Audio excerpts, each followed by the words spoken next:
Geopolitics and Empire is joined by Dr. Jagganath Panda, who is a research fellow and coordinator of the East Asia Center at the Manohar Parrikar Institute for Defense Studies and Analyses in New Delhi. He's the author of many books, publications, and the recipient of a number of prestigious fellowships. We'll be discussing the geopolitics of India, China, the US, and Indo-Pacific. Dr. Panda, thank you for taking the time to join the podcast, and welcome. Thank you, Rove. It's a pleasure talking to you, and thank you very much for your invitation. All right. Now, I try to interview an expert on India and the Indo-Pacific every once in a while, and I think you're one of my new favorites. I was going through your Twitter feed, which is an amazing resource, and your publications as of late, and they're really good. And so perhaps, maybe just to set some context, could you give us perhaps a brief layout of what India's key challenges and ambitions are in the global geopolitical scheme of things at the moment? I think there are a number of challenges as far as India is concerned in the Indo-Pacific.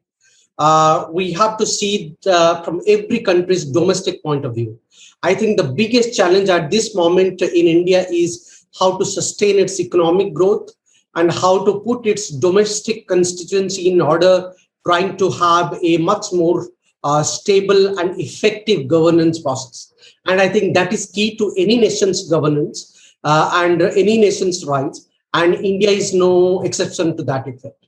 But while saying that, I think if we try to link it with the geopolitics of the regions, and particularly with the power politics in the Indo-Pacific, we do have a number of security challenges, and these are significant in nature. China comes first.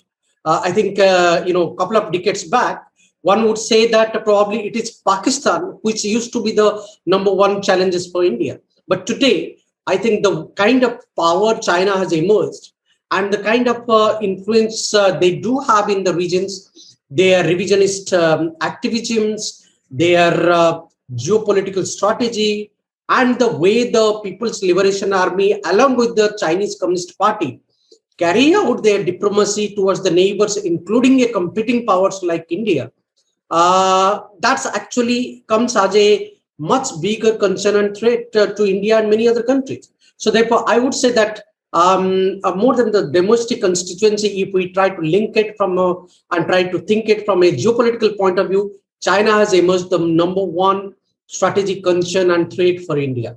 And we know for a fact that, in the neighborhood, China has emerged as a stronger military power, stronger economic power, and that is to some extent posing challenges to India.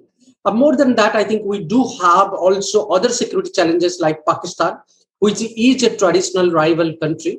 Even though India's approach towards Pakistan has been quite moderate, quite passive, and quite friendly as a neighbor and as a historically the single constituency that we used to have. But today, I think, given the kind of foreign policy, the political context that Pakistan's foreign policy and diplomacy is employing, along with China, that is certainly not in the interest of India. So domestic constituency challenges like effective governance, China problem, Pakistan problems are the more serious problems and challenges for India's national security. And I think one more security challenges for India, when we try to think it from a geopolitical point of view, is the issue of terrorism.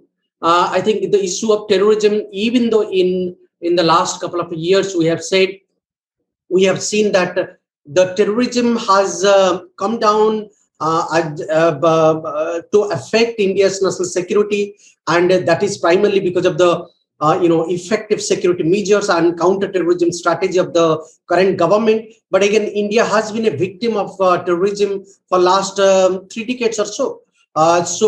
And Pakistan has a big hand in promoting cross-border terrorism in India and different parts of India. So that's another security challenges that India has to face in times to come, and India is currently facing. And before moving on ahead to China, and I have a question as well on Pakistan, just wanted to get your thoughts on Prime Minister Modi. I had some dear Indian coworkers when in my time in Kazakhstan who were huge Modi fans, and I just wanted to get your assessment of Modi and his accomplishments and failures thus far, and his geopolitical vision for India. How do you see his tenure? I think he is an effective political leader. And I think the kind of leadership we used to have in the 21st century India, he has changed the narrative. He has provided a effective leadership. He has provided a strong leadership. And more importantly, he is having a much more nationalist oriented leadership that India was looking for. So to that effect, I think a lot of credit should go to Prime Minister Modi in terms of rejuvenating India's national priorities, national security priorities, and trying to put India's interest in the world canvas. While saying that, I think another hallmark of Prime Minister Modi is that how effectively he has diffused or overcome the oppositions to continue and stay in power. That's about his effective and skillful political acumen. In fact, if we see, he has actually defied many oppositions and many allegations that were against him, and he has actually succeeded in terms of winning the voices and support of the common people in India, and that's actually a tremendous achievement in post-independence era. I think after the first Prime Minister of India, Prime Minister Jawaharlal Nehru, and probably we don't have any leader who have been so popular. So to that effect, I think his popularity is tremendous. He has a tremendous political acumen, and he puts India as the first in its domestic and international dialogue mechanisms. So putting India's national interest as first priority, putting India as the first, and putting Indian people's interest first brings him as a frontline leader in Indian politics. And I think he's an effective leader, and he's here to come. He's here to stay for some time in power. And so before we get to China, you mentioned terrorism as one of the third factor in Pakistan, as well as the second security factor for India. And as you mentioned, we know that terrorism has come from Pakistan. They've had issues and problems with that. I recently found a piece on The Diplomat discussing, quote, that said Pakistan's national security advisor has accused India of orchestrating last month's deadly car bombing in Lahore, saying that an investigation has shown it was organized by an Indian intelligence operative, end quote. And if I recall, the last time that there was heavy activity between India and Pakistan on the line of control was 2019. It seems that Pakistan is favoring China while India is favoring more the US. And so do you see an issue on the border or line of control sparking up again? Where do you see going forward India and Pakistan relations? I think when it comes to Pakistan and the kind of reportage you are quoting from diplomats and other sources, I think these are baseless counter allegations.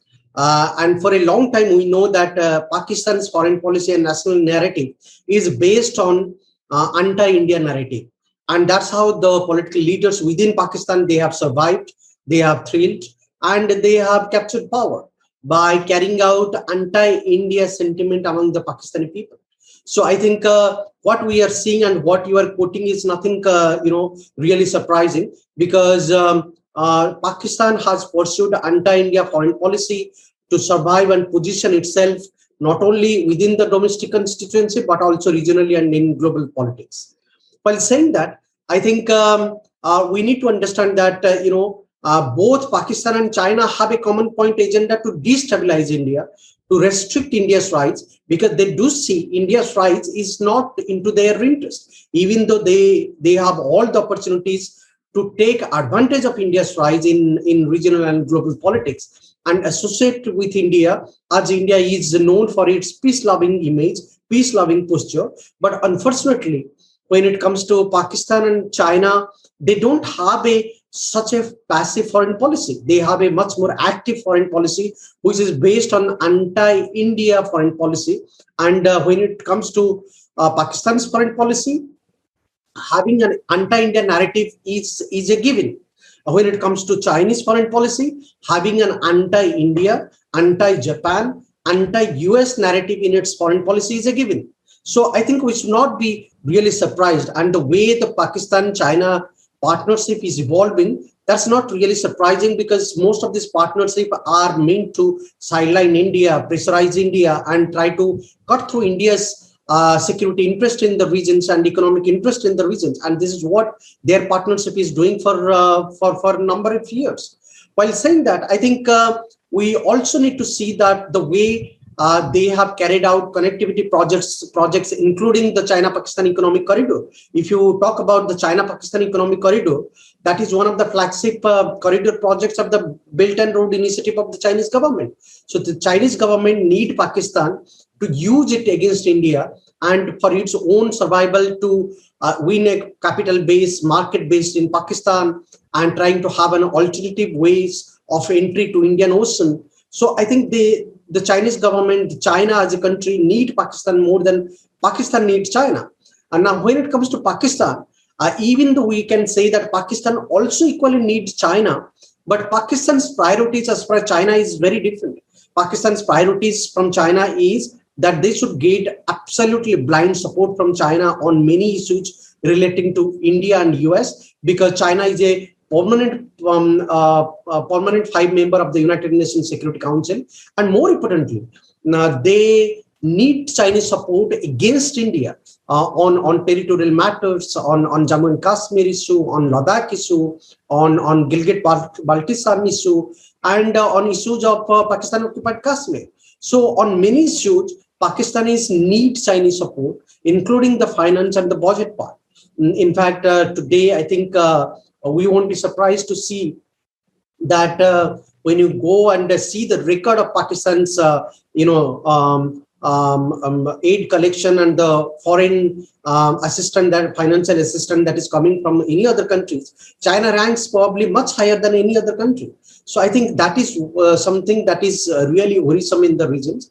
And India has all the reasons to be very sure and very concerned about this development. But I think India's competency holds that India is emerging as a stable and competent Indo-Pacific, strengthened partnership with the US, with Japan, with Australia.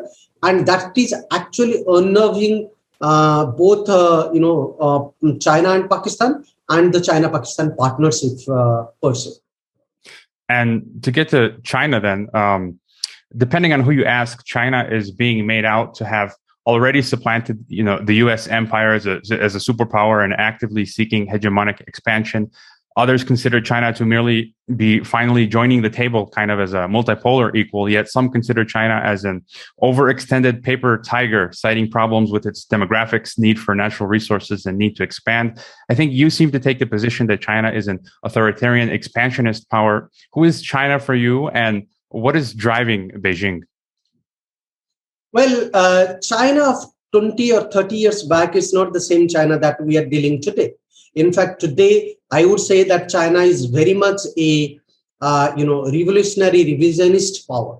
It's not only a revisionist power, but it's a revolutionary revisionist power. It is carrying out a lot of effective changes quite rapidly. In fact, it is trying to change the status quo on the land border issues, to maritime issues, to carrying out infrastructure diplomacy, to connectivity diplomacy. So they are changing the order, they are changing the norms, and they are changing the physical connotation of a region. And I think, therefore, I would call it a much more authoritarian, unitary, revolutionary revisionist power. But while saying that, I think we need to also go into the details of why and how the Chinese are emerging as a revolutionary revisionist power. I think the key behind this is the Chinese Communist Party of China. The Chinese Communist Party of China has captured the power for last 100 years. And in fact, just a week back, they celebrated the 100 years of the centenary. And if we see that centenary, all Xi Jinping is talking about is to unify China further and make China stronger, and not to compromise on China's national security and sovereignty matters. Now, that cannot be the behavior of an effective power, which is a permanent 5 member of the United Nations Security Council. It doesn't really bode well when we talk about the Chinese power.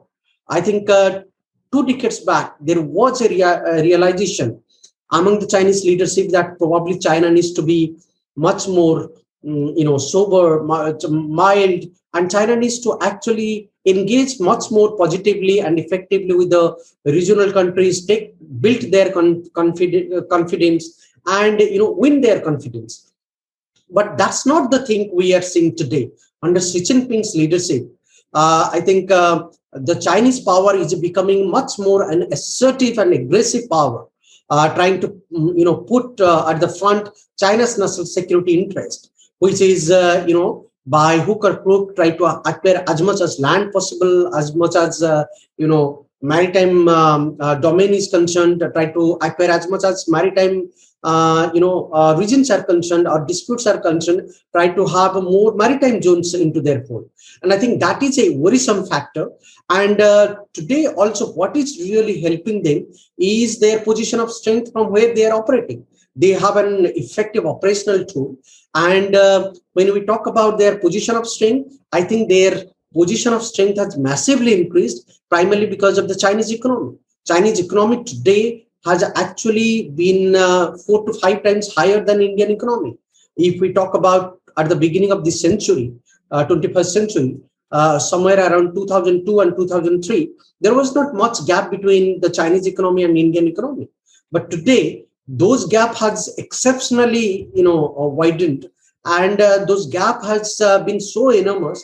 The Chinese economy has become actually more than 4 times than Indian economy, and that's a serious concern not only for India but for a number of other regions, other countries in the regions. The position of strength they are operating from, and their operational strategy of wolf warrior diplomacy to charm offensive diplomacy that they do have in terms of actualizing the Belt and Road initiatives through giving donations and aid to the smaller countries and trying to put them on a debt trap and trying to sign a partnership is a worrisome factor for the regions. And I think India has taken a strong note of it. India has never supported China's Belt and Road initiatives, and India will not continue to support Belt and Road initiatives. But while saying that, I think India is setting an example which is not going well with the Chinese leadership. And as a result of what we see, a China-India contestation is emerging day by day. And, just to add on that, you wrote recently that Beijing and New Delhi's hostility has deep roots situated in long-standing mutual suspicion, contested political visions, conflicting claims along the border, and clashing strategic interests, end quote. So apart from what you just mentioned, the economy, if I'm not mistaken, I think India just banned a number of Chinese digital apps or applications. And there are these continuing problems on the China-India border, kind of this skirmish. Is that a sign of Chinese expansion, just like we're seeing elsewhere, perhaps on China's border with Nepal and other parts of the world? Yes, I think if we try to understand the Chinese game plan, their game plan is very, very visible clearly as far as India is concerned, and their game plan is very effective. As I mentioned, today their economy is almost 4 times of Indian economy, and they are trying to identify the neighbors who could take an anti-India road. And if we try to see the trend, they're continuously trying to impress and align with India's neighbors. Pakistan was always with their fold, but not necessarily the other South Asian countries. Today, if we see, I think they are effectively building a partnership with Nepal, with Bangladesh, with Sri Lanka, and those are worrisome factors. And more than that, the Chinese engagement with some of these South Asian countries are of a different nature. With Nepal, they try to employ a different strategy, trying to link it with the territorial and the boundary issues. With Bhutan, they are trying to have a much more different strategy, trying to create a gap between India and Bhutan by saying that Bhutan is a independent country and Bhutan should not be overly reliant on India. So there is a different strategy they are employing. Similarly, with Bangladesh, there is a lot of investment, the Chinese investment coming to Bangladesh, and they are trying to de-link India from Bangladesh. Trying to say that historically, even though India Bangladesh had a good relations, History should not be the base about the future. So I think the Chinese game plan is very different from each country to each country. But there is one common binding element in the Chinese strategy is that most of this strategy is to create a feature between India and Indian neighbors. And that's why we see that China is emerging as a much more Himalayan hegemonic power for India, which is creating a kind of a gap between India and India's Himalayan neighbors, be it the Nepal, be it Bhutan, be it Bangladesh. I think the Chinese are succeeding to create this division between India and the other South Asian countries. I think that in order to counter that, India has effectively pursued a first neighborhood strategy under Prime Minister Modi. But again, the kind of historical complex issues are there. I think it's not really easy to just introduce a first neighborhood policy and trying to strengthen the partnership with Nepal, Bhutan, Sri Lanka, and Bangladesh. I think India needs to continuously convince these smaller countries that India's rise is in their interest, and India is not a hegemonic actor like China. So I think to that effect, Indian policy and Indian diplomacy has to be much more, effective. And I think there the Chinese are succeeding, and probably India needs to do more. So we've recently heard a lot of things coming out of Japan. Japan joining the U.S. in defense of Taiwan, calling for a Japanese version, perhaps, of the U.S.-Taiwan Relations Act. And I believe the U.S. Army just tested the high mobility artillery rocket system in Japan for the first time. What do you make of, where do you see Japan in all of this? And what do you make of Japan's recent actions and their greater significance for the Indo-Pacific? And do you ever see China going for Taiwan at some point? Yeah, I think the geopolitical environment is becoming much more interesting in recent time, particularly after the pandemic. And if we talk about Japan national security interest, Japan national security interest under the former Prime Minister Abe Shinzo was continuously being enhanced and strengthened, and Japan was having an effective Indo-Pacific outlook. But there has been a gap after Prime Minister Abe Shinzo has stepped down, and the new leadership has not really pursued the same kind of strategy that Abe used to implement. But while saying that, we know ultimately that Japan's security interest in the regions is very much defined. It is linked with the Taiwan issue. It is linked with the Senkaku Island issue. It is linked with its partnership with the US. It is linked with its partnership with India and Australia. So Japan's foreign policy is much more a defined foreign policy when we try to understand from Japan's point of view. And to that effect, the Taiwan issue is a critical issue for Japan, because Japan cannot afford to compromise on the Taiwan securities, because occupation of Taiwan by China means the Japan's physical security is exposed. And we know for a fact that apart from the Senkaku Island dispute, the Japanese are concerned that the Chinese Navy or the Chinese military or the PLA Navy should not come closer to the Japanese coastal regions of the Pacific angle. So the Japanese are much more concerned about Taiwan security and Taiwan's island chains that are there on the South China Sea, between the South China Sea and the East Asia, in the East China Sea bank. And I think that's why we do see that Japan is showing a lot of interest towards the Taiwan issue, and they have every reasons to align their interest with US. Unfortunately, between Japan and India, Taiwan as an issue has not really been discussed at length. And probably this has not been discussed in length because for obviously the strategic dilemma that exists or the non-confidence that exists between Japan and India. And I think both Japan and India can actually do wonders if they start talking about how they can actually cooperate with Taiwan, or a India-Japan-Taiwan triangularity probably can emerge at the non-official, at a virtual level, to enhance understanding and strengthen the kind of a strategic understanding among the three entities. More than that, I think also we need to understand from the Japan's own political agenda. Japan's foreign policy and political thinking is continuously evolving over the last 1 decade or so. And Japan wants to strengthen its security and defense posturing in the world politics, including in Asia and Indo-Pacific.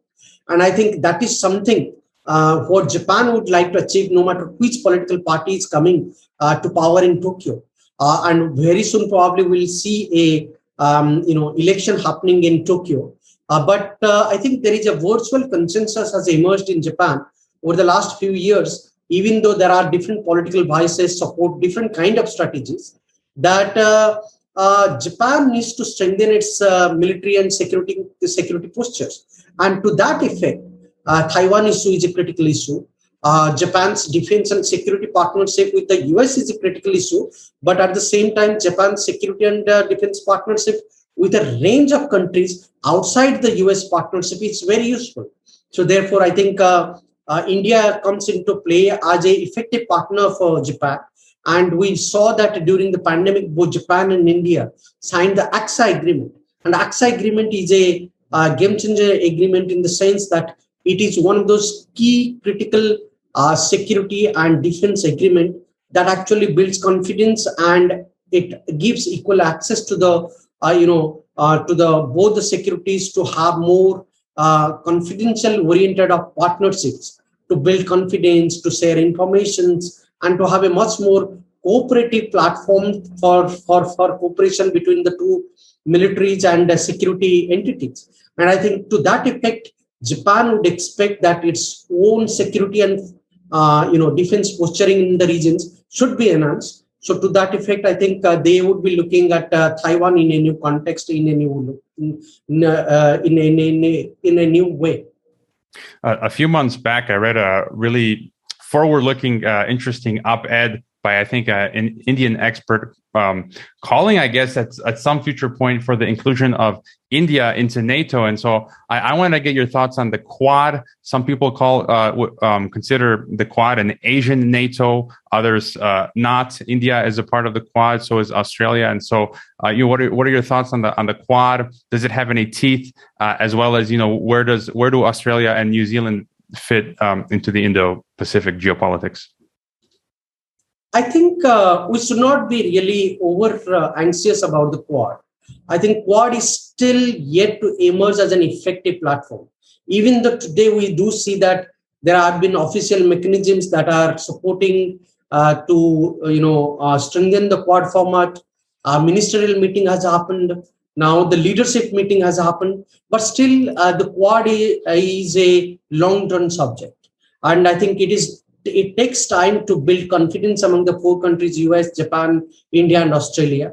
And it will take time to build that kind of confidence on key sensitive issues, be it defense-centric issues, be it security-centric issues, or geopolitical matters concerning China. And I think Quad will take time to emerge as an effective platform, even though we have all the reasons today to say that it is becoming rapidly institutionalized. And I think to become really institutionalized, Quad has to meet again, prepare an agenda, prepare key target groups to discuss about various issues, and whether we can have a united common vision and common understanding, if not an agreement-based understanding among all the four countries of US, Japan, Australia, and India. So that is the key challenge with regard to Quad. But there is no doubt that the Quad is having a bright future. But at this moment, we should not unnecessarily draw optimism by saying that Quad would eventually turn into an Asian NATO. I think Asian NATO is a critical issue. And we know that when we're talking about NATO, NATO is a critical subject that actually has a defined charter. It has a defined body.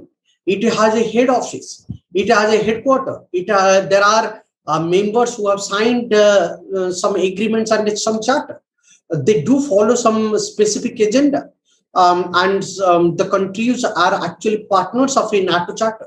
So if we're talking about an Asian NATO, we need to understand that it is not the Quad which can build the Asian NATO. It is the association of many other countries. They have to align with Quad countries, US, Japan, Australia, and India, in order to promote an Asian NATO context or platform. So to that effect, I don't see that Asian NATO is a feasible idea at this moment, at least not in the next 1 decade.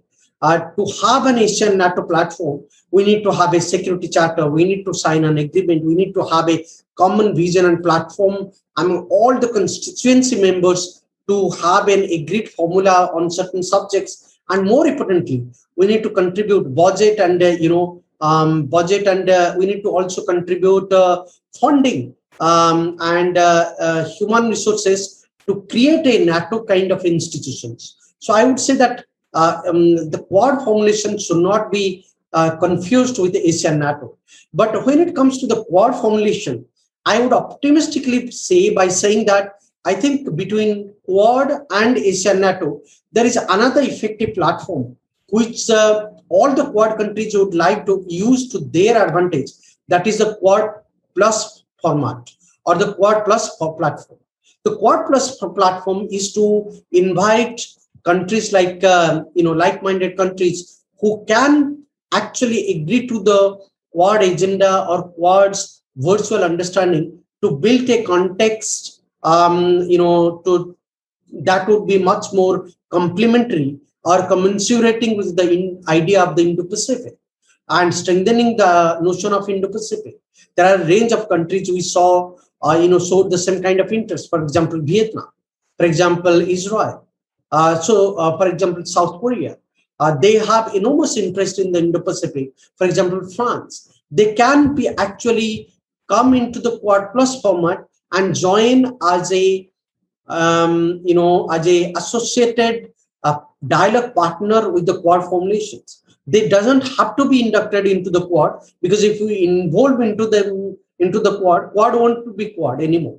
And we should not be unnecessarily discussing expansion of the Quad process. I don't think a Quad has a membership that we can talk about the expansion of the Quad process. What we can actually talk about is the a Quad Plus format, okay, dialogue mechanisms between Quad and other like-minded countries like Vietnam, like South Africa, South Korea can be actually enhanced. And I think to that effect, Quad Plus format can be a much more wiser and acceptable format more than the Asian NATO at this moment. Something interesting that you've mentioned in some of your publications is China's influence operations, including their meddling in the democratic process of Australia, and some say even in the United States. Could you just tell us a little bit more about these? Well, I remember actually it was over a decade ago when I was studying diplomacy in Geneva. One of my professors introduced me to, I think a lot of people know, the publication Unrestricted Warfare that came out, I think, in the 1990s from, I think, 2 Chinese generals. So, could you tell us a little bit more about these influence operations as you see them? I think one of the most effective and hallmark of the Chinese diplomacy is its influence operations. What kind of influence operations we are talking about? I think the Chinese employ different kind of influence operations when it comes to their diplomacy: financial influence operations, military influence operations, partnership-based influence operations, or alliance-based influence operations. When it comes to alliance-based influence operations, they don't have much more, a lot of alliance partner. In fact, so far in the history, they have only one alliance partnership, that is with North Korea. And their partnership with Pakistan is becoming an alliance-oriented partnership. Their partnership with Russia is becoming much more alliance-oriented partnership. But again, those are of different nature. North Korea is heavily dependent on China, and therefore the Chinese have a kind of legitimacy and influence over North Korea because North Korea needs the Chinese finance. Similarly, when we talk about particularly the case of Pakistan, Pakistan needs financial help and aid from China, and therefore what we are calling them as an all-weather friendship between Pakistan and China. Like Pakistan needs China's support for its anti-India activities, and Pakistan needs China for its economic development. And China, on the contrary, need Pakistan for its anti-India posturing and create problems for India. So it's based on mutual convenience strategies. So that's a different kind of influence operations the Chinese employ. But the real influence operations, as far as the Chinese are concerned, is the financial packages, the kind of financial diplomacy they carry out. In fact, today, if we see their Belt and Road initiatives, which was earlier known as One Belt, One Road initiative, the ILU, formulations, that is actually a export-import diplomacy, which is actually to enhance the China's investment patterns abroad and trying to encourage the other countries to come to the Chinese fold, sign the agreements, and be with the Chinese and help the Chinese companies to carry out their businesses in their countries. And there the Chinese are actually succeeding because they have a serious influence campaigning in these smaller countries. And one of the hallmark of the China's influence operations is they do look each and every regions very seriously. Chinese foreign policy today has become very versatile, very dynamic. And today, if you see, they have an effective presence all across the world, be it in Asia or in the different parts of other continents in the world geography. But when it comes to the Asia, if we take the example of Asia, in each and every sub-units of Asia or sub-regions of Asia, the Chinese influence operations is very strong. For example, as we discussed earlier, in South Asia, China has emerged as an effective influence operator, and they have a much more serious cooperation with Sri Lanka, with Bangladesh, with Nepal, with Bhutan. Similarly, when we speak about Southeast Asia, the Chinese are very much, succeeding in terms of creating a divide and rule strategy there.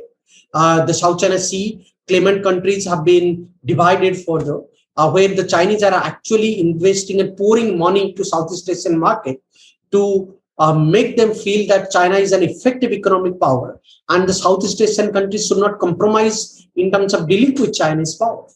So to that effect, the Chinese employ different strategies. Similarly, if we talk about the Central Asian regions, I think China is a traditional actor in Central Asian regions. And if we go back 2.5 decades back or 3 decades back, the Silk Road strategy was actually originally employed by the Japanese in the Central Asian market. But today the Chinese have successfully, kind of sidelined the Japanese diplomacy and emerged as the most effective Silk Road, project bearer in the Central Asian market today. And they have the Silk Road economic belt diplomacy there. And they have enormous outreach with all the Central Asian and Eastern European countries today. So that actually talks about the China's influence operations. They invest there. They have connectivity projects. They have infrastructure building initiatives there. And they are a part of the multilateral nexus there. In fact, if we talk about the post-Cold War history, China established the first effective multilateral organization, that is Shanghai Cooperation Organization. Initially, they established it as Shanghai 5, and then they converted it into Shanghai Cooperation Organization, involving most of the Southeast Central Asian countries. Today, they have actually expanded the prism of the Shanghai Cooperation Organization from Central Asia to South Asia. They have involved India and Pakistan into it. So it's a kind of narrative that the Chinese are building, and the narrative is to build their strength and try to influence the regions through different operations. So the China's operational strategy, influence operational strategies, has different components: financial components, partnership components, political components, and it needs to be effectively understood by the countries in the region.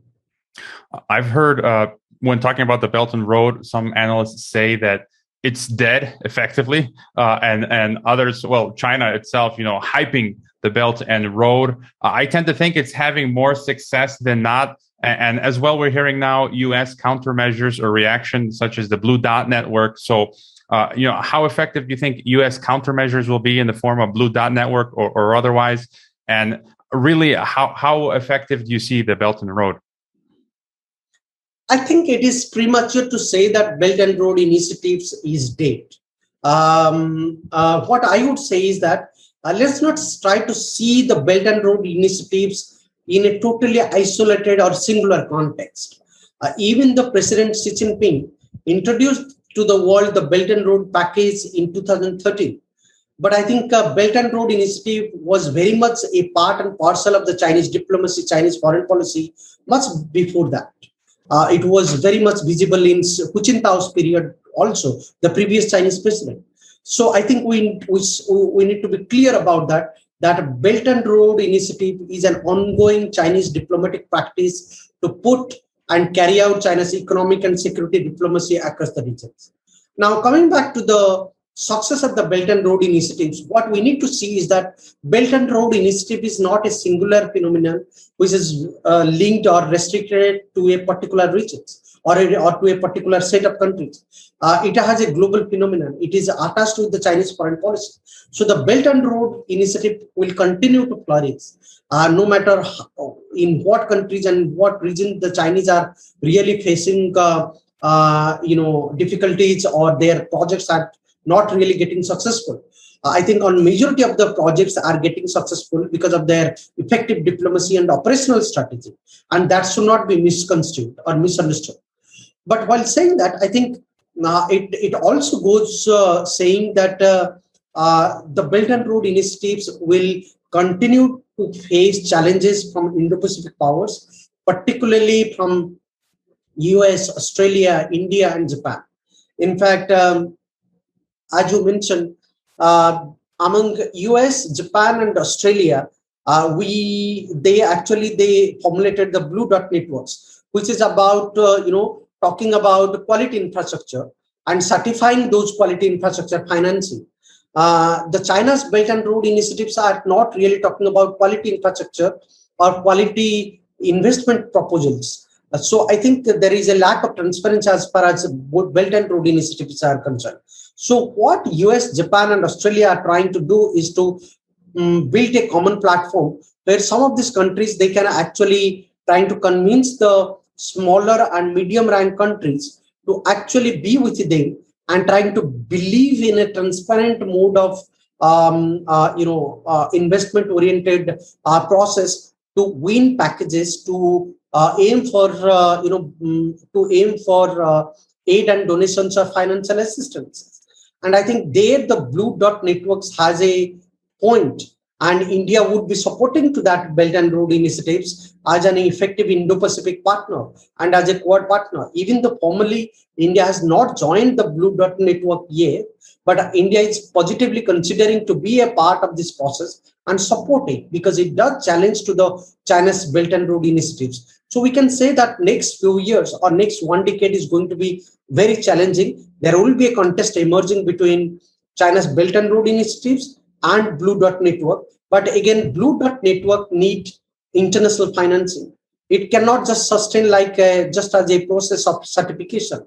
It needs international financing. It needs a collaborative practice. It needs a common agenda in order to carry out its influence and convince the smaller or medium ranked countries in Asia, across Asia, or in the wider Indo-Pacific regions, not to go for the China's investment packages, not to go for China's influence operations, not to go for China's financing, and believe in a transparent and much more effective qualitative infrastructure program.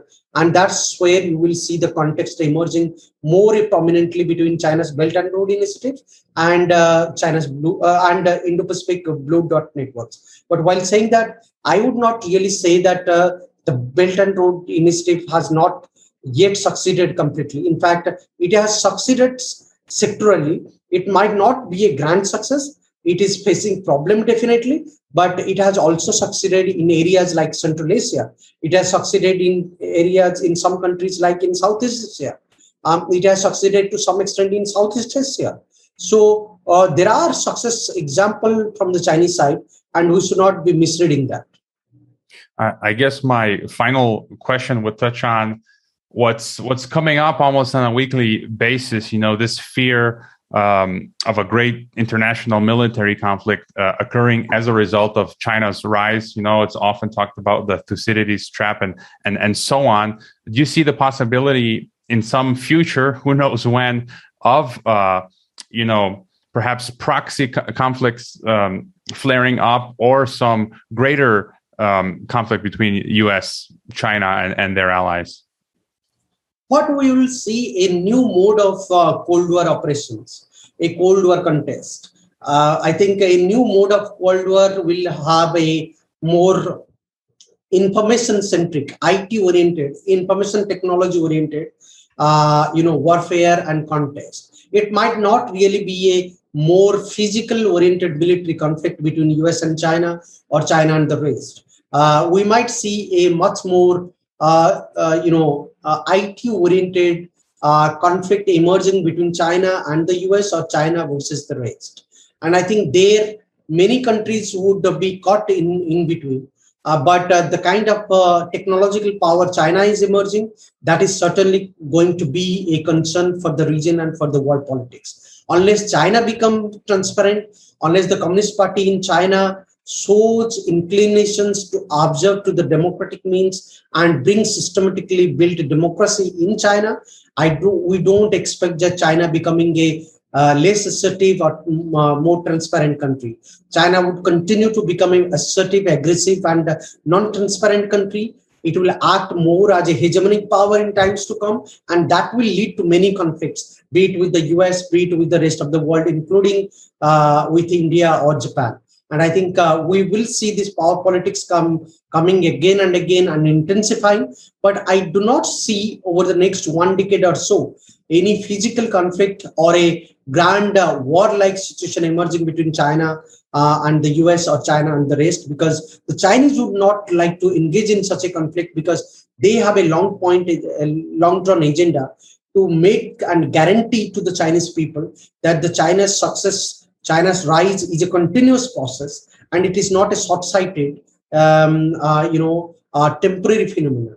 And to ensure that, they would not like to have a serious conflict which will turn into a war-like situation. Rather, they would like to engage in a contested platform and compete with many countries, including with the US, to enhance China's power posturing in the world politics in times to come. All right. Is there any final thought or comment you wish to leave us with? No, I think it was wonderful talking to you. And thank you very much for inviting to me. And I'm sure your platform is well received, and hopefully my views again, as we discussed earlier, these are my personal views. My views should be kind of a seen more from an academic point of view. And if anything else, if you want to discuss at any point in future, you are most welcome to contact me. And hopefully your readers and viewers will find it useful to have my views, and they can contact me if they have any questions or comments. Thank you. Where would be the best place for people to find you online? I know you have a Twitter. Yeah, I have a Twitter account, so they can reach me via Twitter, or my email and my contact details are available in my institute's official website. So they can easily trust me out, and they can reach me and write me.